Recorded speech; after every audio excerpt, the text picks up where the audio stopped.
History of the Comoros. Published December the 9th, 2017. Special characters are denoted as follows. And. Left and right parentheses. The history of the Comoros goes back some 1,500 years. It has been inhabited by various groups throughout this time. France colonized the islands in the 19th century.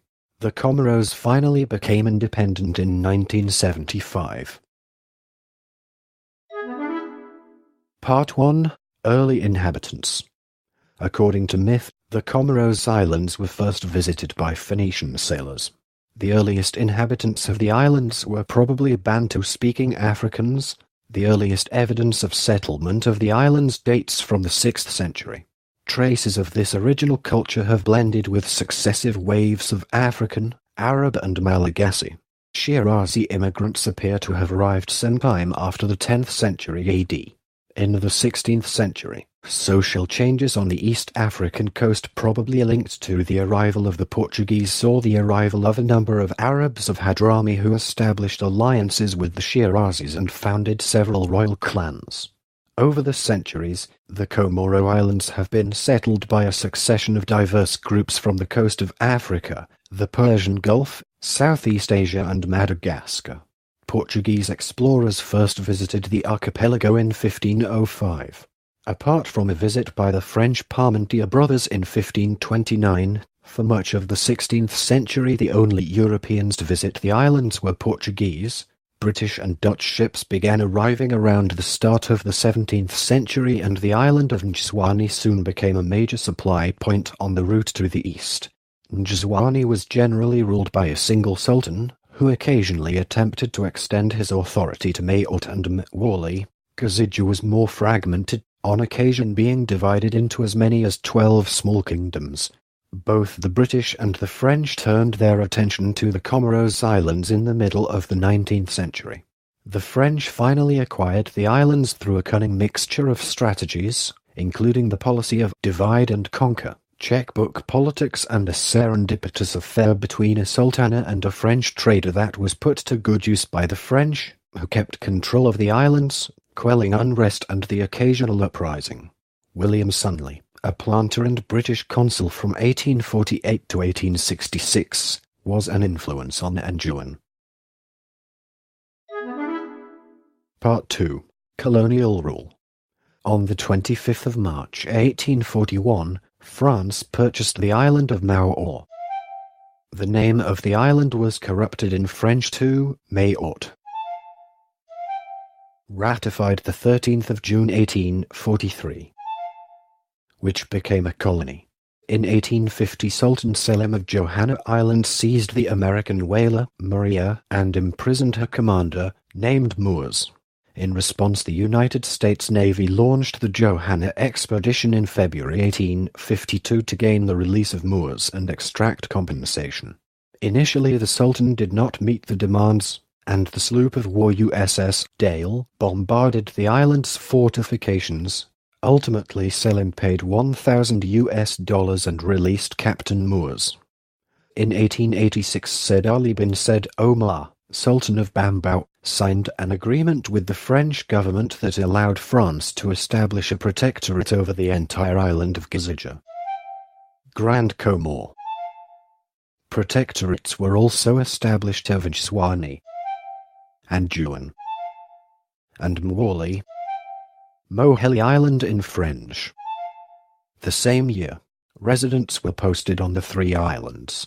On the 9th of April 1908, France declared the protectorates and Mayotte a single colony, Mayotte and dependencies. On the 25th of July 1912, it was annexed to Madagascar as a province of that colony. From the 16th of June 1940 to 1942, the colonial administration remained loyal to Vichy France. From 1942, under Free French. But the 25th of September 1942 to 13 October 1946, they were, like Madagascar, under British occupation. Until the opening of the Suez Canal, the islands used to be an important refueling and provisioning station for ships from Europe to the Indian Ocean. Independence came gradually for the Comoros. During the middle of the 20th century, the French reluctantly began to accede to requests for constitutional changes, and in 1946 the Comoros had become a separately administered colony from Madagascar. After World War II, the islands became a French overseas territory and were represented in France's National Assembly. Internal political autonomy was granted in 1961. Agreement was reached with France in 1973 for the Comoros to become independent in 1978. On July 6, 1975, however, the Comorian Parliament passed a resolution declaring unilateral independence. The deputies of Mayotte abstained. In two referendums, in December 1974 and February 1976, the population of Mayotte voted against independence from France by 63.8% and 99.4% respectively. Mayotte thus remains under French administration, and the Comorian government has effective control over only Grande Comoro, Anjouan, and Mohéli. In 1961 the Comoros was granted autonomous rule, and, 7 years after the general unrest and left-wing riots of 1968, it broke all ties with France and established itself as an independent republic. From the very beginning Mayotte refused to join the new republic and aligned itself even more firmly to the French Republic, but the other islands remained committed to independence. The first president of the Comoros, Abdullah did not last long before being ousted in a coup by Ali Soilih, an atheist with an Islamic background. Soilih began with a set of solid socialist ideals designed to modernize the country. However, the regime faced problems. A French mercenary by the name of Bob Denard arrived in the Comoros at dawn on the 13th of May 1978 and removed Soilih from power. Soilih was shot and killed during the coup. Abdullah returned to govern the country and the mercenaries were given key positions in government. Later, French settlers, French-owned companies, and Arab merchants established a plantation-based economy that now uses about 1/3 of the land for export crops. Part 3. Abdullah Regime. In 1978, President Ali Soilih, who had a firm anti-French line, was killed and Ahmed Abdullah came to power. Under the reign of Abdullah, Denard was commander of the Presidential Guard, PG, and de facto ruler of the country. He was trained, supported and funded by the white regimes in South Africa, SA, and Rhodesia, now Zimbabwe. In return for permission to set up a secret listening post on the islands, South African agents kept an ear on the important NC bases in Lusaka and Dar es Salaam and watched the war in Mozambique, in which SA played an active role. The Comoros were also used for the evasion of arms sanctions. When in 1981 François Mitterrand was elected president, Denard lost the support of the French intelligence service, but he managed to strengthen the link between SA and the Comoros. Besides the military, Denard established his own company SOGECOM for both the security and construction, and seemed to profit by the arrangement. Between 1985 and 1987 the relationship of the PG with the local Comorians became worse. At the end of the 1980s the South Africans did not wish to continue to support the mercenary regime and France was in agreement. Also President Abdullah wanted the mercenaries to leave.